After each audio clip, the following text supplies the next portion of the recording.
Hello friends, I am Michael Kingswood. I write fiction for fun and profit, and this is Story Time, where a couple times in the week I read stories that I've written because I know you're going to love them and have fun and go buy more books of mine. But other times of the week I find interesting things to talk about, and I found another one for you here today. I want to talk about a dude I just met literally today. He's a writer guy on YouTube. His name is Jed Herne, and he had a video out that I actually quite agree with quite a bit, but I wanted to share with you. So let's look at this dude. This dude, Jed, look at this guy. He is much better at YouTube than I am. And look at this. He's got a community. He's got some books, and he tells people how to outline his novels. Okay, well, let's look at his books. He's got, looks like he's got 4 big novels. He's got a game. That's awesome. And novellas and short stories, 4 of those. And he's, this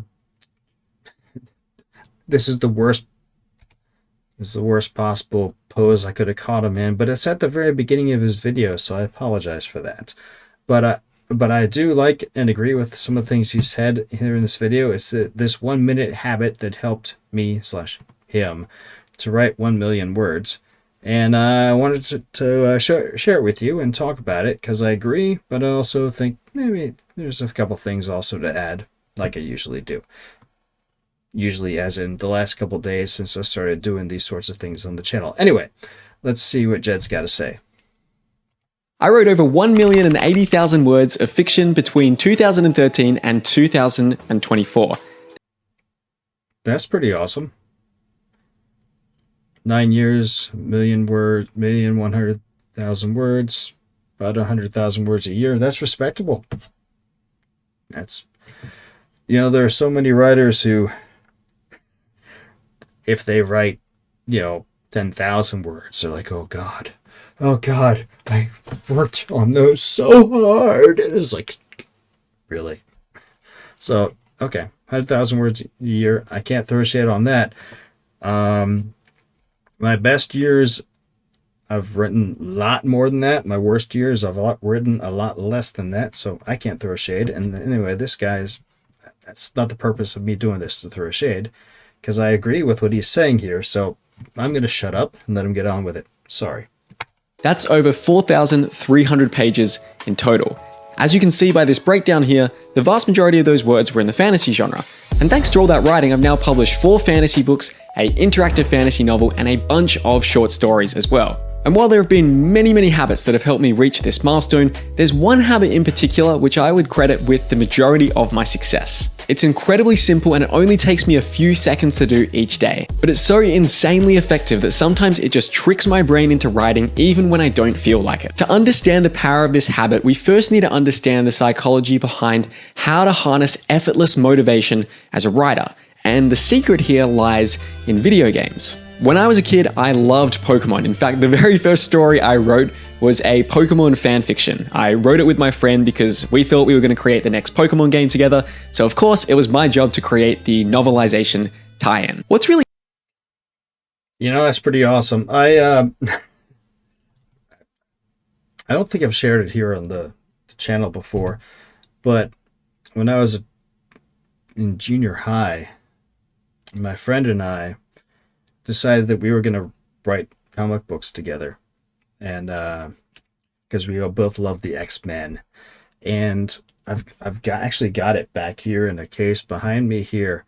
We said we were going to write it, but I wrote it and I drew it.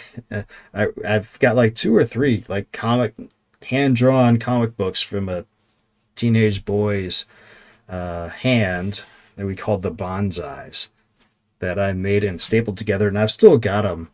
It's the first fiction thing I ever wrote, which was pretty fun. It's similar to what Jed here has, except, obviously, it's similar. That's all it is. But it's funny, I hadn't thought about that in a while until he brought it up. But yeah, good on you, Jed. Go with it.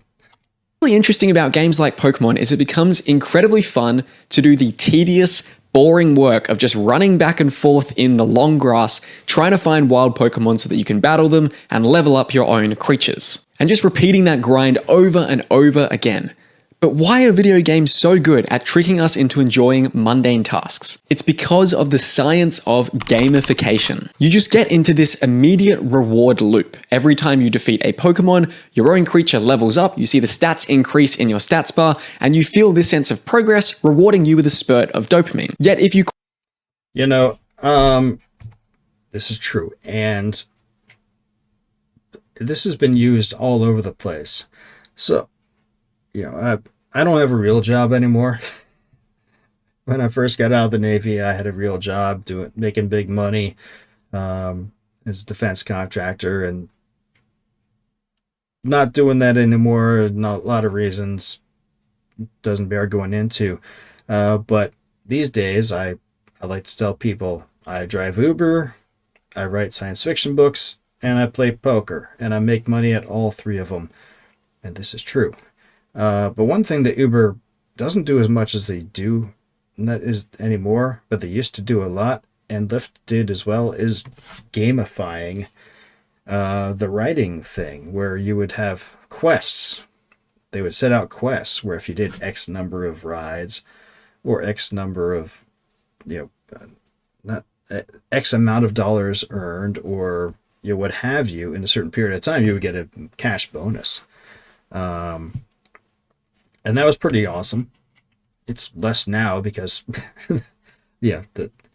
there's more people driving now than there used to be because of the COVID jackassery and other things. But it's so they don't have to do that sort of bonus compensation as much as they had to then.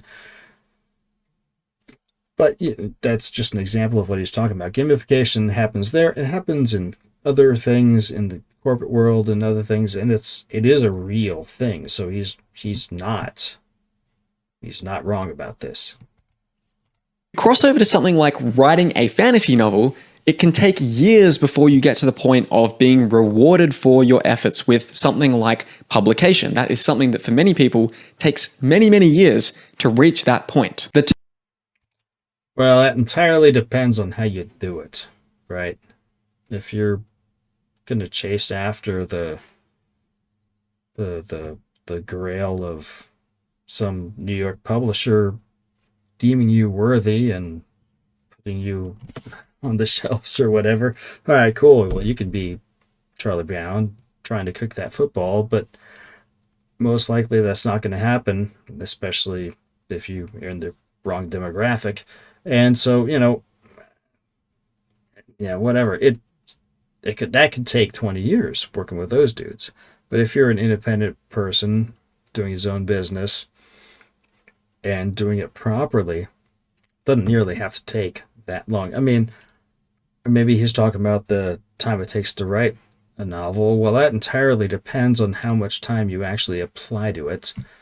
And if you're, going to diligently produce it, or if you're going to, languish for years.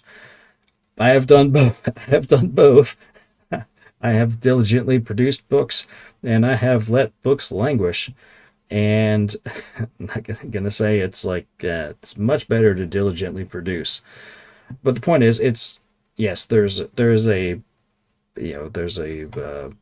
time delay in it, but it doesn't have to be years, right? If you're diligent about writing and continue to write until you're finished, we're talking months or weeks, depending on the length of the work you're producing. Anyway, going on.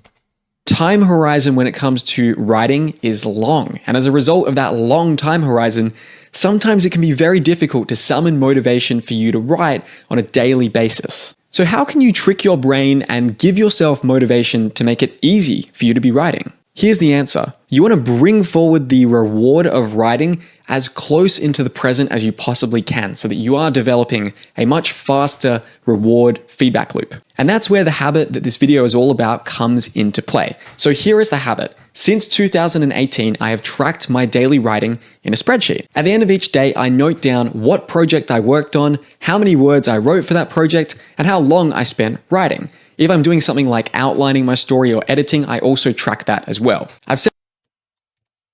I do the same thing. Of course, I've been doing it for longer than him. Um, and I agree. Tracking what you're doing is awesome. And he's got some great reasons to do it. I have a couple more, which I'll get to after him. But yeah, keeping good records is great. Set up my spreadsheet so that it automatically calculates how many days of the year I'm writing. It gives me a attendance percentage. So an attendance of 100% means I've written every single day for that year. Since I've started tracking, I tend to average in around the mid 70s because sometimes life gets in the way or you go on a trip and I tend to have a little bit of a break between projects. But for the most part, I'm quite happy with that number. This literally only takes me a few seconds to record my progress in this spreadsheet, yet it is so insanely powerful and effective for my process. Why is this such a powerful habit? Well, over the 6 years I've been doing this, I've discovered 3 main reasons why having a writing tracker is so useful for me. And once you understand all 3 of these reasons, you'll be able to also harness the real power of a writing tracker to supercharge your productivity as a writer. He is right. Again, this is great stuff that he's advising. Cannot disagree. I'm just going to add some things to what he has to say. I just said that. But whatever. You're here to listen to me. Anyway, going on.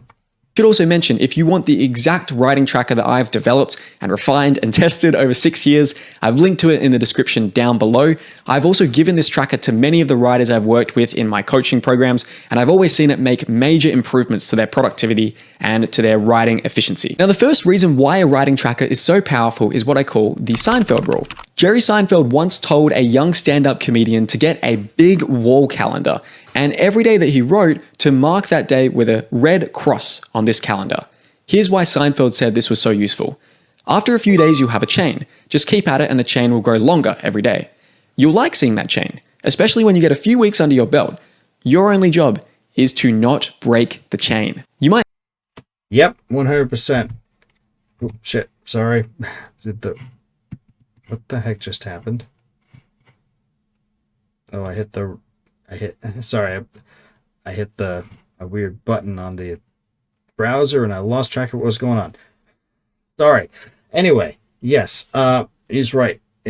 Streaks, and what Seinfeld's talking about here is the power of streaks, right? Streaks are awesome. Streaks are amazing. If once you are in a streak where you're like, hey man, I am kicking butt. This is what I'm doing. Yeah, I'm doing awesome. Yeehaw. I've now got 3 under my belt. I got 4 under my belt. I got 5 under my belt. That's great. I did a thing. I've done this a couple times in a big scale that I'll talk about later. But he's completely right. This whole streak thing is correct. He calls it the Seinfeld rule. You call it a streak, whatever you want. But yeah, it's true. You might think that writing an entire novel is a very daunting task. No, it isn't. No, it isn't. He's going to say why, and I agree. But if you just break it down to trying to write 2 crappy pages a day, around 500 words in total, after 7 months, you will have a completed first draft of 100,000 words. This is entirely correct, and it's something that one of my writing mentors harps on continually, and I apologize for the noise, but I'm not going to stop this to clear it up. Stupid phone. Anyway, he prefers to go 250 words. If you just do 250 words a day, you'll have a novel written in a year, right? And if you suck at writing, you can do 1,000 words in an hour, right? I average between 1,600 and 1,800 words an hour when I'm going at it. So for me, 500 words, it's less than half an hour, right? So that's because I'm good at typing, but it doesn't matter how fast you type. It matters how many hours you put in the chair. But his point is, Jed's point is correct. You know, if you just have a goal to do X amount of words, a small amount, 500 words at my pace, that's less than half an hour, 20 minutes. at, the average 1,000 words an hour pace, that's a half an hour. Everybody can do that. Or like my writing mentor said, 250, that's 15 minutes, right? 15 minutes a day, you're going to have a novel written in a year. It's not very daunting at all. Anyway. Key though is in building a consistent daily writing habit and not breaking the chain. There have been so many times where it's the end of the day and I'm tired, but I haven't done my writing for that day. And I just can't bear to break the chain I've developed. So I open up my manuscript and I resolve to just give myself 10 minutes of work on this thing. And sometimes that's all I do. I just do 10 minutes of work and I feel good for not breaking the chain. But there have been many instances where that 10 minutes snowballs into half an hour, a full hour, maybe even longer. And before I know it, I've ended up with all of these bonus words I never would have had if it wasn't for my writing tracker spreadsheet, tricking my brain into doing some writing for the day. The other word. Once you get going, baby. There's been many times where I've just gotten going and it's like, holy cow, I just drew out 3,000 words. It's just how it works. So Jed is 100% correct here. The only thing you have to do, like my writing mentor, he doesn't believe in writer's block, and I really don't either. I think it's just excuse making. But his advice to get over it was just write the next sentence. And then write the next sentence. Right? Don't worry about where it's going. Write the next sentence. And then you keep on doing that. And next thing you know, you've got a lot going on. Anyway, back to Jed. I'm sorry. Great benefit of daily writing, even if it is only 10 minutes a day, is that it keeps your story lodged in the back of your mind. I find that when I'm writing every day, I am so much more likely to get great ideas for my story when I'm away from the desk. The second reason why a writing tracker is so powerful is what I call the one-up principle. What gets measured gets managed. When you're tracking your daily word counts, it's very easy to see what your personal record is, what your PB is for the amount of words you've written in a day. Maybe up until this point, the most words you've ever written in a day is 500. Okay. Bitch, please. 500? I'm sorry, I don't mean to mock. And I'm not mocking him, but it's like, come on. Anybody can do more than 500 in a day. But yeah, I get it. Sorry. Okay, great. Now that you've got that down in the spreadsheet, you're very quickly going to reach a point where you feel motivated to beat that, to one-up your former self. Can you take that 500 words and do 600 words in a day, 700 words, maybe even 1,000? Can you get it up to 2,000 even? Now, there's this idea that quality and quantity are sometimes opposites, and you might be... That is only something that university people teach. People who study English in universities and creative writing in universities. And it's like, oh, if it's done fast, it cannot be good. And that's all bullshit. And a lot of writers buy into it because writers are stupid enough to listen to English professors. English professors who have never published anything professionally in their entire lives. They're in academia. What the hell do they know about how to write a book that somebody actually wants to read, as opposed to something that they're forced to because it's in an academic journal? They don't know anything. Kevin J. Anderson is a best-selling science fiction writer. He did Star Wars. He's done his own things. He has worked with Frank Herbert's son to continue the Dune series, and he's a principal element in the Dune movies that have been put out recently. Jesus. He wanted to create a college class to teach publishing as in the graduate school level. And he went to a university to pitch this, and they said, no, you can't do that. The reason was he didn't have a graduate degree in creative writing. He's written over 100 best-selling novels, but because he didn't have a graduate degree in creative writing, they wouldn't let him do it. So you know what happened? He ended up having to shell out a whole bunch of money and go through the bullshit of 2 years of a Master of Fine Arts degree because, listening to people who he should have been teaching because they didn't know what the hell they were talking about, cozying up to them for 2 years to get the degree, just to fill the check in the blocks of the bullshit academia requirement, so he could produce the publishing master's degree program that he wanted to do, and he did it.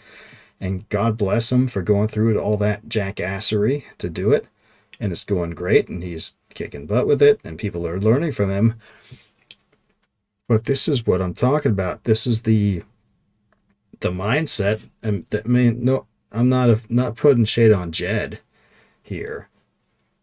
But this is the mindset that permeates so many writers of like, oh, if it's fast, it's bad. If we're not credentialed, it's bad. It's not Jed's fault. It's just, but so many writers buy into it because writing is taught by so many people who have never actually written as a professional. And Jed's about to say why this mindset is baloney. So once again, I agree with him, but I had to say it more forcefully. But this idea that productivity is bad just pisses me off because it so permeates so many places in the writing world and is baloney. But anyway, Jed's about to say the same thing, but just more diplomatically than me. Be thinking right now, oh, well, I'm reluctant to try to write heaps of words because the words might be bad. My experience, and this may be different for you, but I do find this with writers that I coach, is that the faster I'm writing and the more words I'm getting down in a day, the better the writing tends to be, because the more I write, the more into flow state I get. I become less inhibited. I become more creative. And many times, the words I write in this sort of white-hot rapid speed tend to be the words that need the least editing and that are the best in the final manuscript, because they just come from a place of the story channeling and flowing through you. Personally, I tend... Yeah, you get out of the way of your creative voice, you stop second guessing yourself, and you just go with it. And that is far better. Agreed. To average around 1,500 words a day when I'm writing a first draft, although using the writing tracker spreadsheet, I've been able to look back, and the personal record I've set was actually at the start of when I was writing the Thunder Heist, my ocean punk pirate heist story. And there were 2 days at the start of this project where I wrote 8,000 words over the course of those 2 days, which was, as you can imagine, an incredibly awesome day for my writing. I do an 8,000 words in 2 days, huh? All right, well, we'll talk about that in a minute. Anyway, continuing on, because I like Jed. Anyway, go ahead. Stress at this point here, it is not about you comparing your daily word counts to me or anyone else that you see in the writing community. Damn it, man, I was just about to do that. Okay, fine, you're right, I won't compare. Damn it, son of a bitch.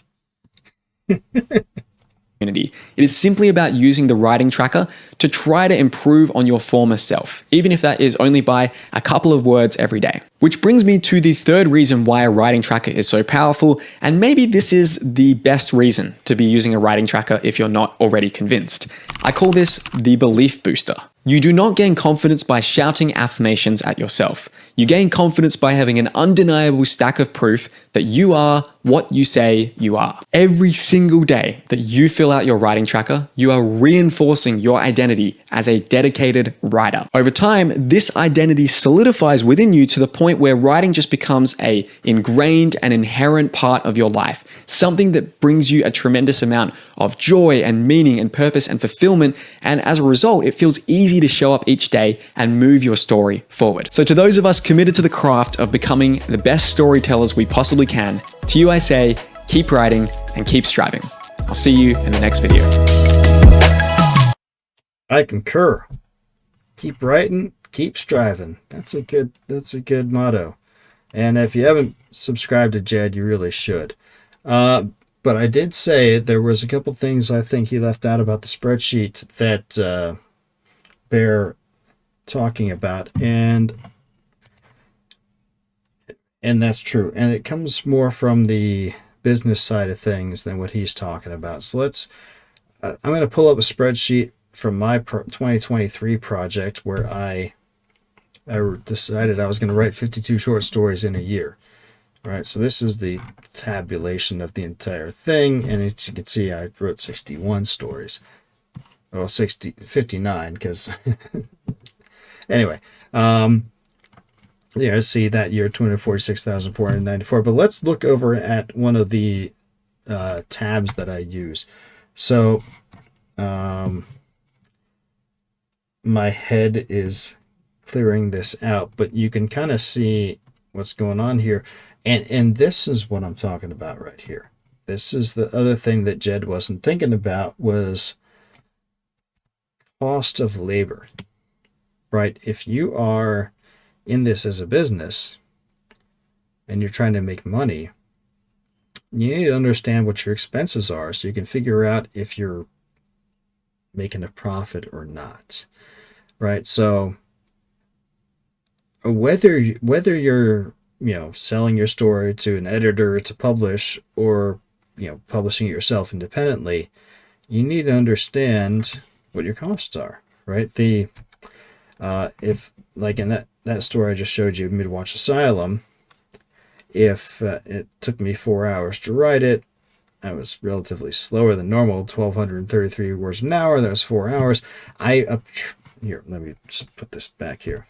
I attribute to myself $50 per hour as a labor rate, so that cost me $200, right? So I better get paid more than that if I want to have a profit at it, right? I mean, that's how it is. If I'm publishing it on my own, I put down here some of the stuff with Amazon Kindle royalties, just because I haven't bothered to take it off of my spreadsheet. And you don't need to worry about the e-copyright password thing on the bottom of it. I've already changed that. I just didn't take it off the spreadsheet because I'm too lazy. But the point is, if I was publishing this on my own as an independent, I would need to add in editing costs and cover art costs, and as you can see, I have done that here, right? So I can figure out, assuming no other cost than the amount of hours it took me to write the story, and based on labor, and if I sold it to, I now have the royalty I can expect, assuming Amazon Kindle only, and how many I have to do to break even, right? That's a business accounting thing, right? That's the other side of stuff that Jed wasn't talking about, which doesn't really matter. Well, it matters if you're running it, if you're trying to do a business thing, right? And figure out your profit and loss properly. Now, for what he was talking about in terms of motivating you to do, to get things done, that doesn't matter so much, but it is something to consider long term, right? So, all right, so I said I wasn't going to get a pair, but I am gonna, because here you go, The Amulet of Hasafor. This is a novelette I wrote. I received a assignment to write it. I was in a fantasy heist workshop. We'd spent a couple days putting together a fantasy world, and then it's like just before midnight one day, I was like, all right, write the story. And it was due the next midnight, and the story word limit was 8,000 words. And I was in Vegas at the time, and I had to drive home. So I drove home, hit the rack, woke up the next day, wrote it, and wrote the whole day, and turned it in just before the deadline, and it was 11,923 words of awesome fantasy heist novelette. And of course, the teacher sent it back to me. He said, I said 8,000. I'm not reading 12,000 words, but the point is, is 8,000 words in 2 days. Baby, I crushed that in one day, but I'm sorry. I said I wasn't going to compare, but I can't help but do it because I'm a petty bastard. Anyway, I agree completely. When I started doing this whole spreadsheet thing because as I was starting my writing, I was finishing up an MBA, and I was talking to my writing mentor and a couple other people who were talking about the importance of treating it like a business, and in particular, tracking your hours and figuring out how long it takes you to do things, so you know how, if you commit to something, how much time you need to do it.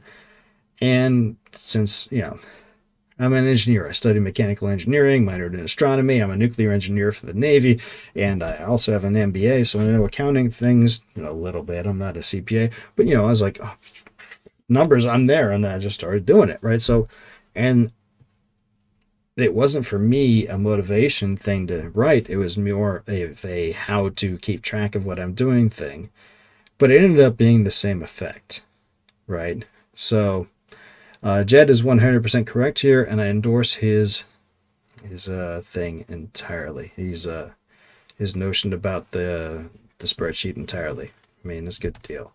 So Jed, good on you. If you don't know Jed, you haven't subscribed to him. You should. He's a good dude. He's got a few other things. Here's his books. We already showed his books. He's got a bunch of books out there. That's a good thing. And let's see. Here he is on Amazon. His books all have a bunch of reviews, so people like them. You should read them. That's a good thing. And he's also got his course here, which he advertised, and so I'm going to show it off. It's like, hey, look at this. And this is a high quality course here. Look at this course page. It's like, hey, he's got a 7-week boot camp. Cool. Live workshops. I assume it's online. Yeah, live workshops. So doing all this stuff, and it's like, hey, he's got a whole bunch of people saying good things about him from the course, learning how to do all these great stuff, how to blueprint outlining. I'm not a big believer in outlining. I've tried to do it before, but every time I've done it, I end up deviating it from it, and then it's like, what the hell's the point? It's more fun just to go with it, in my opinion, but that's just me. But he's got all this great stuff, and hey, look at that. So somebody is teaching, coaching a community, so you got a community thing. Nice, good stuff. So you got to get with him. Okay, so it's not just a stupid show up when you want. You got to be on time with him. That's a good thing. And he's got... Holy shit.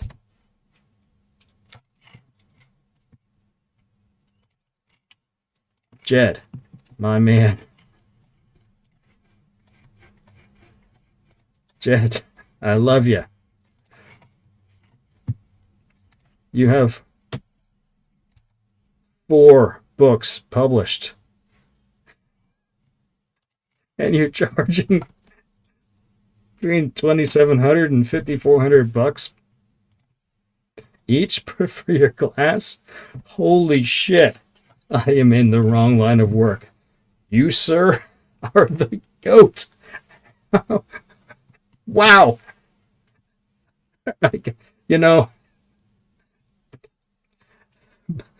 I'm friends with Aaron Clary, Captain Capitalist, and he keeps telling me I should do a class. And I was like, what am I going to do a class about? I don't know what to do. But holy shit. 4 books published. 4 books published will can get you a course that charges $3,000 at least. I think maybe I should do that. Holy cow. Jed, brother, I'm not throwing shit. Jed, brother, I'm not throwing shade. I mean, dude, good on you. Wow. That's awesome. May you make big bucks. I mean, you already are. You're better at YouTube than me, and clearly you're better at courses than me. But holy shit balls, Batman. I mean, I've got... This is... these are my stories here. A bunch of them. Right? This is you go to michaelkingswood.com/books to read the number 2. This will get you here. You can click on whatever story you want, and you can get it now, and you can find everywhere that is published to get it, not just Amazon. It's better if you just come over to michaelkingswood.com/store, and you can come over here and find all the various things that I've published, and not all of them, because I don't have all of my short stories up here yet, but yeah, same kind of thing. You come over here, yep, you click on it, yep, select an option, and you can go and you get the ebook or the paperback, and you can just go and buy it, and life is good. The service I go with, Book Funnel, will deliver the ebook straight to you. If you buy the paperback, you get the ebook as well for free. Man. This is my latest novel, Warfare Qualified, a military science fiction novel. The book I've been working on for much longer than I should have, but it's finally done. Join the Navy, See the Galaxy. This is a great military science fiction book that you're going to love. That, holy smokes, is awesome. It's the longest novel I've ever written, and it's drawn from my 20 years of naval experience as a submarine officer.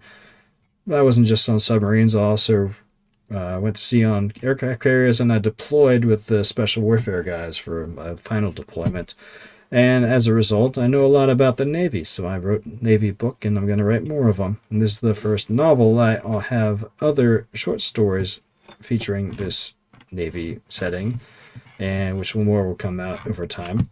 But yeah, you should pre-order this, or wait a minute. I did a Kickstarter last summer to help me get the book finished, but now that it's finished, I'm going to run it Indiegogo here in a few minutes like we'll start it up in a week or two, to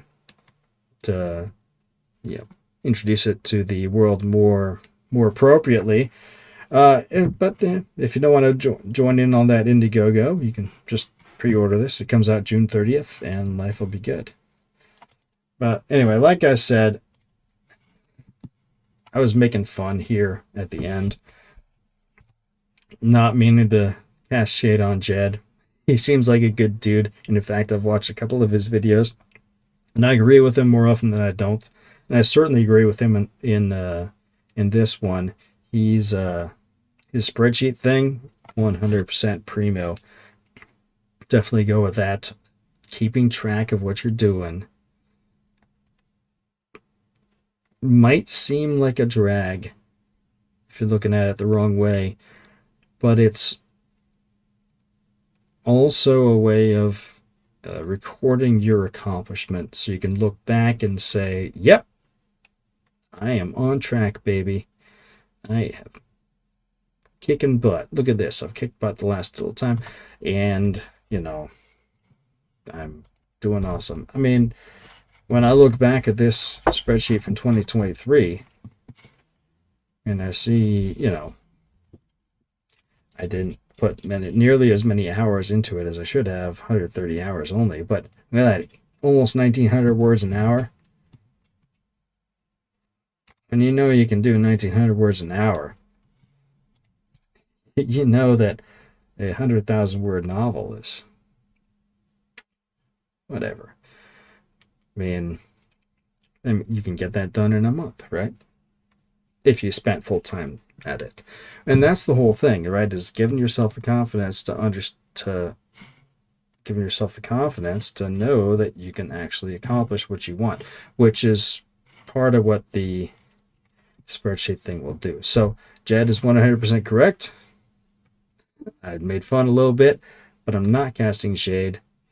He's obviously better at YouTube than I am. So, props and respect. And he's doing great stuff. So if you haven't subscribed to him, make sure you subscribe. Check out what he's saying. He's a good dude.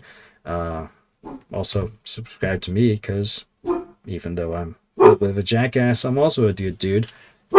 And I've got a great dog who you can hear behind me now. She's 70 pounds of excessive friendliness. She is a great girl. Anyway, I'm going to sign off and get to other things now. But hey, have a great time. I'll talk to you when I see you next.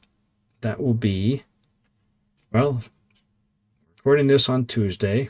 So you've already hopefully seen my chapter from a Glimmerville Chronicles novel.